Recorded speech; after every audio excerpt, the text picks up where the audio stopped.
Hi welcome back to my channel. ఈరోజు కథ కొంగుముడి 6వ భాగాన్ని వినేద్దాం.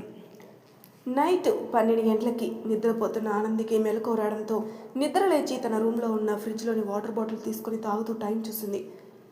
ఆయన ఆఫీస్లో నుంచి వచ్చుంటారా, ఒకసారి వెళ్ళి చూస్తే అని మెల్లగా చప్పుడు చేయకుండా కిందికి వెళ్ళి ప్రేమ్ బెడ్రూమ్ ముందు నిలబడింది. మనసులో, అమ్మో చాలా రిస్క్ చేస్తున్నావే, ఈ టైంలో ఆయన రూమ్లోకి తొంగి చూస్తే ఆయన మెలకువలో ఉంటే నిన్ను చూస్తే తప్పుగా అర్థం చేసుకునే ఛాన్సెస్ ఉన్నాయి.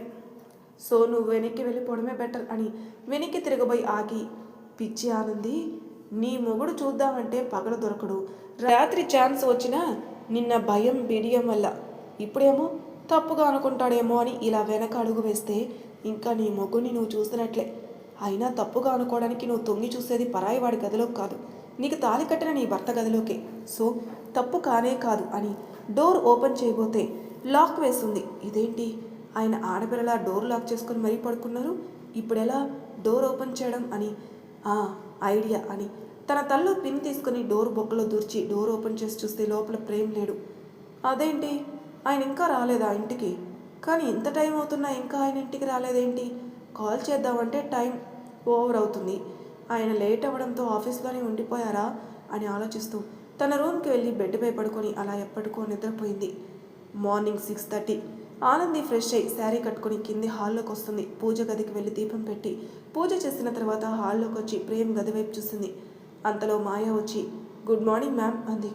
ఆనంది నవ్వుతూ గుడ్ మార్నింగ్ మాయా, ఆయన రాత్రి ఇంటికి రాలేదా? ఏమో మ్యామ్, నాకు తెలీదు. ఒకవేళ వర్క్ వల్ల లేట్ అయి ఆఫీస్లో ఉన్న తన పర్సనల్ రూమ్లోనే రెస్ట్ తీసుకున్నారేమో.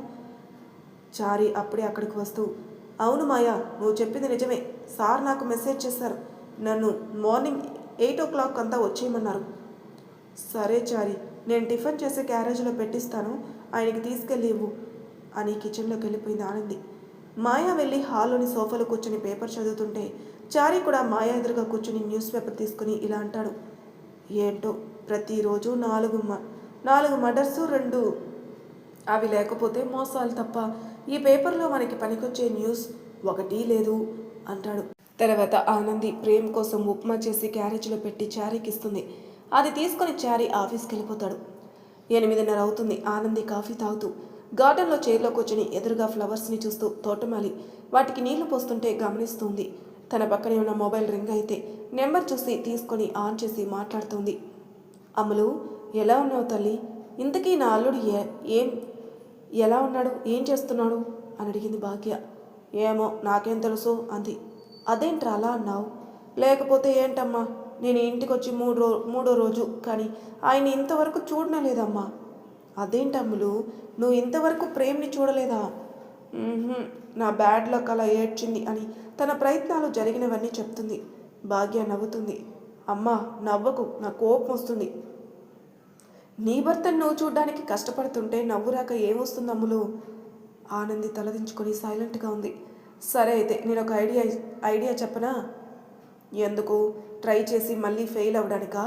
ఏం అవసరం లేదు, ఇప్పటి వరకు నేను చేసిన ప్రయత్నాలకే ఫెయిల్ అయ్యి పిచ్చ కోపంగా ఉన్నాను, ఇక నువ్వు చెప్పింది చేయాలా అంది ఆనంది. నీ ప్లాన్స్ ఫెయిల్ అవ్వచ్చు, నేను చెప్పేది మటుకు ఫెయిల్ అయ్యే ఛాన్సే లేదు. ఎందుకంటే నీ భర్తని చూడ్డానికి నువ్వు వెతకాల్సిన అవసరమే లేదు, నీ భర్తే నీ కళ్ళ ముందుకొచ్చి నిలబడతాడు. అవునా? కానీ ఎలా అమ్మా? రేపు కార్తీక పౌర్ణమి. ఆనంది నవ్వుతూ హో అవునా, నీకు తెలుసు కదా, కార్తీక పౌర్ణమికి నేను మీ నాన్న కోసం, మీ పిన్ని మీ బాబాయ్ కోసం, మీ వదిన మీ అన్నయ్య కోసం అండ్ నువ్వు అనిల మీ కాబోయే భర్తల కోసం లాస్ట్ ఇయర్ మీ చేత కూడా కార్తీక పౌర్ణమి పూజ చేయించాను కదా. ఇప్పుడు నీకు పెళ్ళయి భర్త కూడా వచ్చాడు కాబట్టి నీ భర్త కోసం పూజ చేయి, అప్పుడు నీ భర్త నీ కళ్ళ ముందుకు రాక తప్పదు కదా. అవును కదా, నేను ఆయన కోసం రోజంతా ఉపవాసం ఉండి రాత్రి చందమామను చూసి ఆయన ముఖం చూడాలి, ఆ తర్వాత ఆయన చేతుల మీదుగా ఉపవాస దీక్ష విరమించాలి.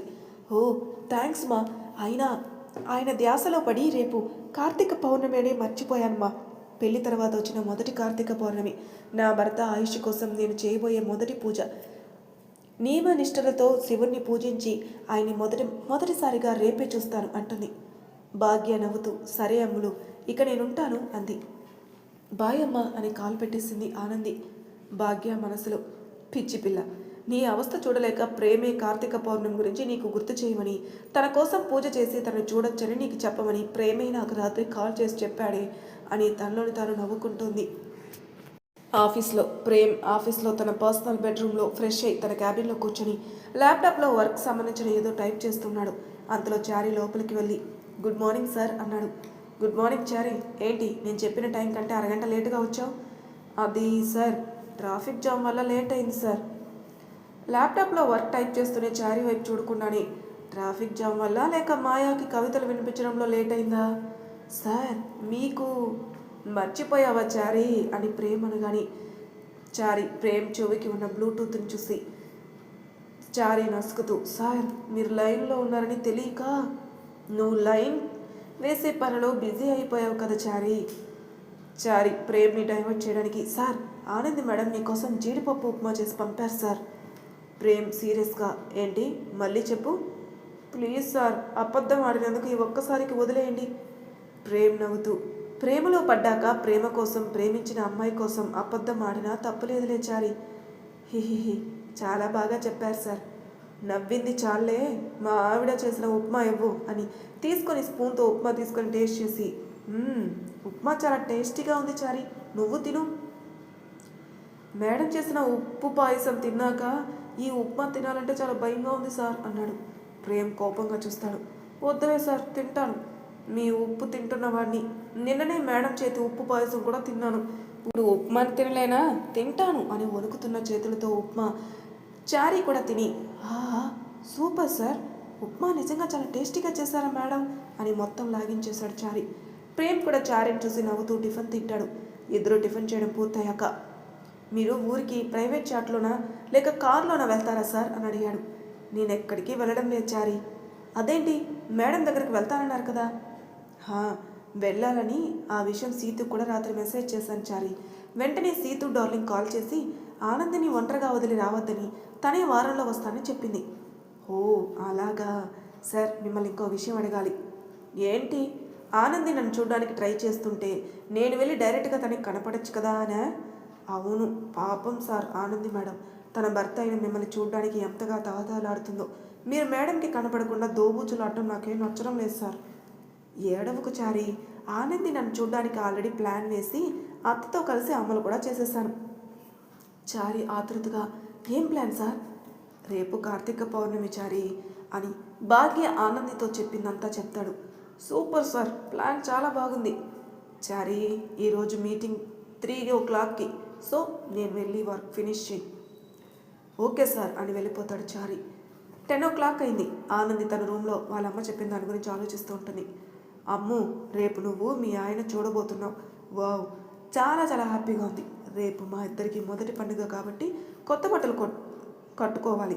నాకేమో కబోర్డ్లో బట్టల షాపే ఉంది, మరి ఆయనకి కొత్తవి ఉండొచ్చు.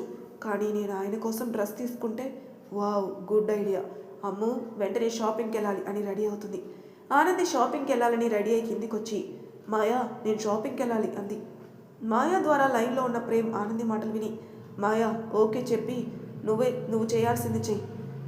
ఓకే మ్యామ్ అని తన దగ్గర ఉన్న క్రెడిట్ కార్డ్స్ ఇచ్చి నెంబర్స్ ఇచ్చి కార్ కీస్ స్కూటీ కీస్ ఇచ్చి, ఇవి సార్ మీరు బయటికి వెళ్ళాలి అనుకున్నప్పుడు ఇవ్వమన్నారు మ్యామ్. ఆనంది కార్డ్ ఓకే, ఈ కార్ కీస్ స్కూటీ కీస్ ఏంటి అంది. అది మీకు నచ్చిన వెహికల్లో వెళ్ళడానికి మ్యామ్. ఆనంది నవ్వుతూ, ఓ అవునా, థ్యాంక్ యూ బాయ్ అని బయటకు వచ్చి బయట వరుసగా ఉన్న 4 కార్లను చూసి వాటి పక్కనే ఉన్న బైక్ అండ్ స్కూటీ ఉండడం చూసి, వావ్ నా స్కూటీ అక్కడ ఉందే అని పరిగెత్తుకుంటూ వెళ్ళి స్కూటీ ఎక్కి డ్రైవ్ చేసుకుంటూ షాపింగ్ మాల్కి వెళ్తుంది. చారీకి కాల్ చేసి తన క్యాబిన్కి రమ్మంటాడు. చారీ లోపలికి వచ్చి, చెప్పండి సార్. చారీ, ఆనంది షాపింగ్కి వెళ్తుంది, నేను వెళ్ళి తనకి కనపడతాను. అదేంటి సార్, రేపు ఆనంది మేడం ఎదురుగా నిలబడతానన్నారు కదా మరి? అవును చారీ, ఇప్పుడు కూడా అదే అంటున్నాను. రేపు తన భర్తగా తన ముందు నిలబడతాను, కానీ ఇప్పుడు జస్ట్ అపరిచితుల్లా కనిపించి కవ్విస్తాను. నేను ఎదురుగా ఉంటే తన రియాక్షన్ ఎలా ఉంటుందో చూడాలి. ఇదేమి ట్విస్ట్ సార్, అయినా మీరు ఇలాంటి నిర్ణయం ఎందుకు తీసుకున్నారో నాకు అర్థం కావడం లేదు. చారీ, అవన్నీ నేను తర్వాత మాట్లాడతాను, బాయ్ నేను వెళ్తున్నాను. సార్ మరి మీటింగు? చారీ, ఇంకా 5 hours టైం ఉంది, నేను డైరెక్ట్గా అక్కడికే వచ్చేస్తాను, ఓకే బాయ్ అని వెళ్ళిపోతాడు.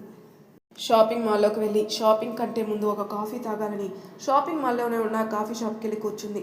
బేరర్ వచ్చి ఆర్డర్ ప్లీజ్ మ్యామ్ అన్నాడు. 1 క్యాపిచినో అని టేబుల్పై ఉన్న మ్యాగజైన్ తీసుకుని చదువుతుంది. బేరర్ వచ్చి కాఫీ ఇవ్వడంతో తాగుతూ ఉంటుంది. అంతలో అక్కడికి వచ్చిన ప్రేమ్ లోపలికి రావడం చూసి ఆ షాప్లో ఉన్న అమ్మాయిలంతా కూడా కళ్ళు పెద్దవి చేసుకుని మరీ చూస్తున్నారు. ఆనంది ముందు టేబుల్ దగ్గర కూర్చున్న 4 అమ్మాయిలో ఒక అమ్మాయి, హే అటు చూడండి హీరో వస్తున్నాడు. మరో అమ్మాయి, అబ్బా ఏ ఉన్నాడే. ఇంకొక అమ్మాయి అయితే గెడ్డం కింద చేయి పెట్టుకుని, వావ్ సూపర్గా ఉన్నాడు కదే, ఇలాంటి బాయ్ ఫ్రెండ్ కనుక ఉంటేనా. అనేలోపే ఆనంది వెనక్కి తిరిగి కింద నుంచి పై వరకు ప్రేమ్ని చూసి తిరిగి, గురుడు హ్యాండ్సమ్గా ఉన్నాడు, వీళ్ళు చొంగ కార్చడంలో తప్పులేదులే అని తిరిగి మ్యాగజైన్ చదువుతూ కాఫీ తాగుతూ ఉంటుంది. ఆనంది తన్ని చూసి కూడా ఎలాంటి రియాక్షన్ లేకపోవడంతో పక్కనే ఉన్న అద్దంలో తన్ని తాను చూసుకుని, బాగానే ఉన్నాని, ఏమైంది దీనికి, నన్ను చూసి కూడా పట్టించుకోలేదు. మనసులో, అరే ప్రేమ్, ఇది ఇప్పుడు మిస్ ఆనంది కాదురా, మిస్సెస్ ఆనంది ప్రేమ్, అందుకే నిన్ను చూసి పట్టించుకోలేదు. అయినా నా బంగారం సూపర్. ఈ షాప్లో అమ్మాయిలు నన్ను చూస్తుంటే అది తన మెడలో తాలికి ఎలా ఉంటాడో తెలియని నీకు వాల్యూ ఇస్తుంది. నువ్వు సూపరే బంగారం అని ఆనంది కూర్చున్న టేబుల్ ముందుకెళ్ళి ఆనంది చూస్తూ నిలబడతాడు. ఏంటి అన్నట్లు చూస్తుంది ఆనంది. అది ఇక్కడ కూర్చోవచ్చా అన్నాడు. ఆనంది ఒక సీరియస్ లుక్ పెడుతుంది. అంటే ఖాళీగా ఉంది కదా అని ఆనంది పక్కనే ఉన్న టేబుల్ వైపు చూపిస్తుంది. ప్రేమ్కి అర్థమై వెళ్ళి ఆ టేబుల్ దగ్గరికి వెళ్ళి కూర్చొని కాఫీ ఆర్డర్ చేసి ఆనందిని చూస్తూ ఉంటాడు.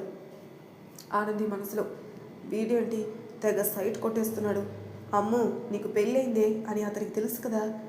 ప్రేమ్ కాఫీ తాగుతూ మనసులో, ఎందుకు తెలీదు, నాతోనేగా అయింది. ఆనంది హెయిర్ సరి చేసుకుంటున్నట్లు తన మెడలో ఉన్న నల్లపూసలు కనిపించేటట్టు పైకి వేసుకుని ఓనీ కవర్ కాకుండా చూసుకుని ఉంటుంది. ప్రేమ్ నవ్వు వస్తున్నా కంట్రోల్ చేసుకుంటూ మనసులో, పిచ్చి బంగారానివే నువ్వు.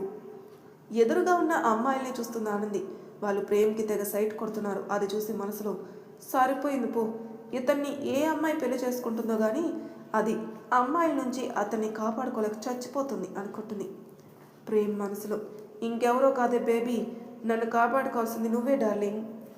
అంతలో ఒక అమ్మాయి ప్రేమ్ దగ్గరకు వచ్చి చైర్లో కూర్చొని, హాయ్ ఐఎమ్ ప్రీతి అంది. సో వాట్ అన్నాడు. మిమ్మల్ని చూడగానే పడిపోయాను అంది ఆ అమ్మాయి. వాట్ అన్నాడు ప్రేమ్. ఆనంది మనసులో, వాట్ ఏంట్రా ముద్దపప్పు, అది నీకు ప్రపోజ్ చేస్తుంటే అనుకుంటుంది. ఆనంది మాటలకి ప్రేమ్ సీరియస్గా చూసేసరికి ఏం తెలియనట్లు మ్యాగజైన్ అడ్డు పెట్టుకుని మనసులో, ఇతనేంటి నా మాటలు వినపడినట్లు అలా చూశాడు. ఆ అమ్మాయి, లవ్ ఎట్ ఫస్ట్ సైట్ అంటారు కదా, సో మిమ్మల్ని చూడగానే ప్రేమలో పడిపోయా అంది. సారీ నాకు పెళ్ళి అయిపోయింది అన్నాడు. ఆనంది ఒక్కసారిగా షాక్ అయి చూస్తుంది ప్రేమ్ని. వాట్, మీరు అబద్ధం చెప్తున్నారు, నాకు తెలుసు నా నుంచి తప్పించుకోవడానికి అంది ఆ అమ్మాయి. చూడు మిస్, నీకు అబద్ధాలు చెప్పాల్సిన అవసరం నాకు లేదు, నిజంగా నాకు పెళ్ళయింది.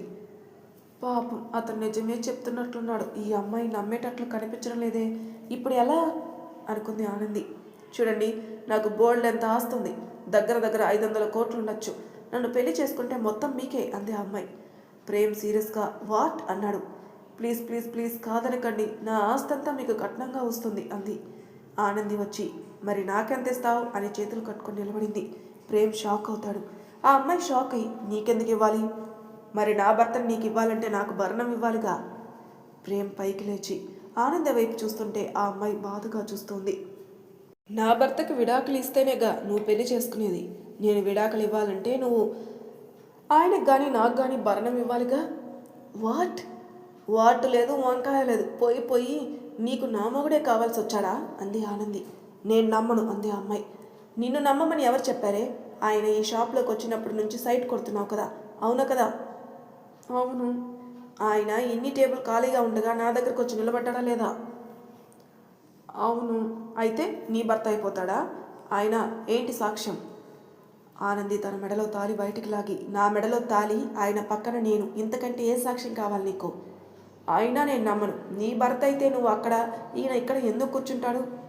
ఆనంది కోపంగా ప్రేమ్ వైపే చూస్తూ, అది అడుగుతుంటే నోరెళ్ళబెట్టి నన్ను చూస్తున్నారే, నిన్న మన టినుని స్కూల్కి వెళ్ళి తీసుకురాలేదని నేను మీపై అలిగాను అని నన్ను బుజ్జగించడానికి ఆఫీస్ వర్క్ మధ్యలో ఆపేసి ఇక్కడికి వచ్చారని నేను కోపంగా ఉండడంతో ఇక్కడ కూర్చొని నాకు కళ్ళతోనే ప్రేమగా చూస్తూ సైట్ కొడుతూ సారీ చెప్తున్నారని చెప్పకుండా విగ్రహంలా అలా నిలబడ్డారేంటి అంది.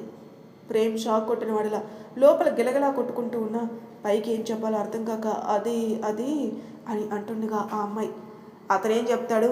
అయినా అతనికి నీకు జోడీ ఏంటి? అతను టాల్గా హ్యాండ్సమ్గా ఉంటే నువ్వు అతని పక్కన అప్పలమ్మలా ఉంటావు. నువ్వు నీ సోడబుడ్డి కళ్ళజోడును. ప్రేమ్ ఒక్కసారిగా కోపంగా చురుగ్గా అమ్మాయి వైపు చూస్తాడు. ఆ చూపుకి ఆ అమ్మాయి కూడా ఒక్కసారిగా భయంతో టెన్షన్ అవుతుంది.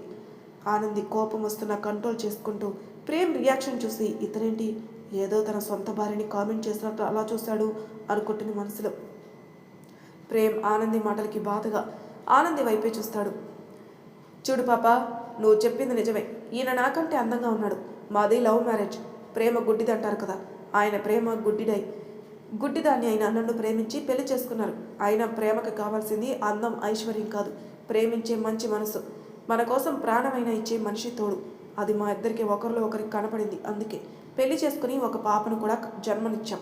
ఇంకో 6 నెలలు ఆగితే సెకండ్ బేబీ కూడా పుడుతుంది. నీకేమైనా ఇబ్బందా చెప్పు అంటుంది. ప్రేమ్ ఆనంది మాట్లాడుతుంటే కళ్ళు అరపకుండా తడిని చూస్తున్నాడు. ఆ అమ్మాయి ఆనంది మాటలకి కన్విన్స్ కాకపోయినా ప్రేమ్ కళ్ళల్లో కోపం, ఆనందిపై ప్రేమ ఉన్న ప్రేమ్ చూసి సైలెంట్గా వెళ్ళిపోతుంది. ఆ అమ్మాయి వెళ్ళిపోవడం చూసి ఆనంది గుండెలపై చేయి వేసుకుని అమ్మయ్య, దీన్ని కన్విన్స్ చేయలేక తల ప్రాణం తోకొచ్చింది. దేవుడా, పైకి చూసి మొత్తానికి రక్షించావు స్వామి అని తిరిగి ప్రేమ్ వైపే చూస్తుంది. ప్రేమగా ఆనందినే చూస్తున్నాడు. ఏంటి అన్నట్లు కళ్ళు ఎగరేసింది. ఏం లేదు అన్నట్టు నవ్వుతూ తల అడ్డంగా ఊపాడు. ఆనంది మనసులో అదే నవ్వురా బాబు, ఆ అమ్మాయిల్ని ఈ క్యూట్ స్మైల్కే పడిపోతారు అనుకుంది. ప్రేమ్ మనసులో ఎవరు పడ్డా పడకపోయినా నువ్వు పడితే చాలే అనుకున్నాడు. ఆనంది మనసులో ఇంత హెల్ప్ చేస్తే ఒక థ్యాంక్స్ కూడా చెప్పాలని తెలియదే యాదవకి అనుకుంటుంది. హిహిహి అని అవుతుంది పైకి మాత్రం. ప్రేమ్ మనసులో నేనెందుకు చెప్పాలి రాక్షసి, నువ్వేగా భార్యాభర్తల మధ్య థ్యాంక్స్లు సారీలు ఉండకూడదన్నావు. నీ భర్తను నువ్వు కాపాడుకున్నావు, అందుకు నేనెందుకే చెప్పాలి థ్యాంక్స్ అని అందంగా స్మైల్ చేస్తూ ఆనందిని చూస్తూ ఉంటాడు. ఆనంది ప్రాబ్లం సాల్వ్ బాయ్ అని చెప్పి వెళ్ళిపోయింది. ప్రేమ్ కూడా తన వెనకాలే వెళ్ళిపోతాడు. మరి తర్వాయి భాగంలో ఏం జరుగుతుందో నెక్స్ట్ ఎపిసోడ్లో తెలుసుకుందాం. అంతవరకు నా ఛానల్ సబ్స్క్రైబ్ చేయని వాళ్ళు ప్లీజ్ సబ్స్క్రైబ్ చేసుకోండి, లైక్ చేసి షేర్ చేయండి. మీ అభిప్రాయాలు నాకు కామెంట్ రూపంలో తెలియజేయండి. Thank you for listening.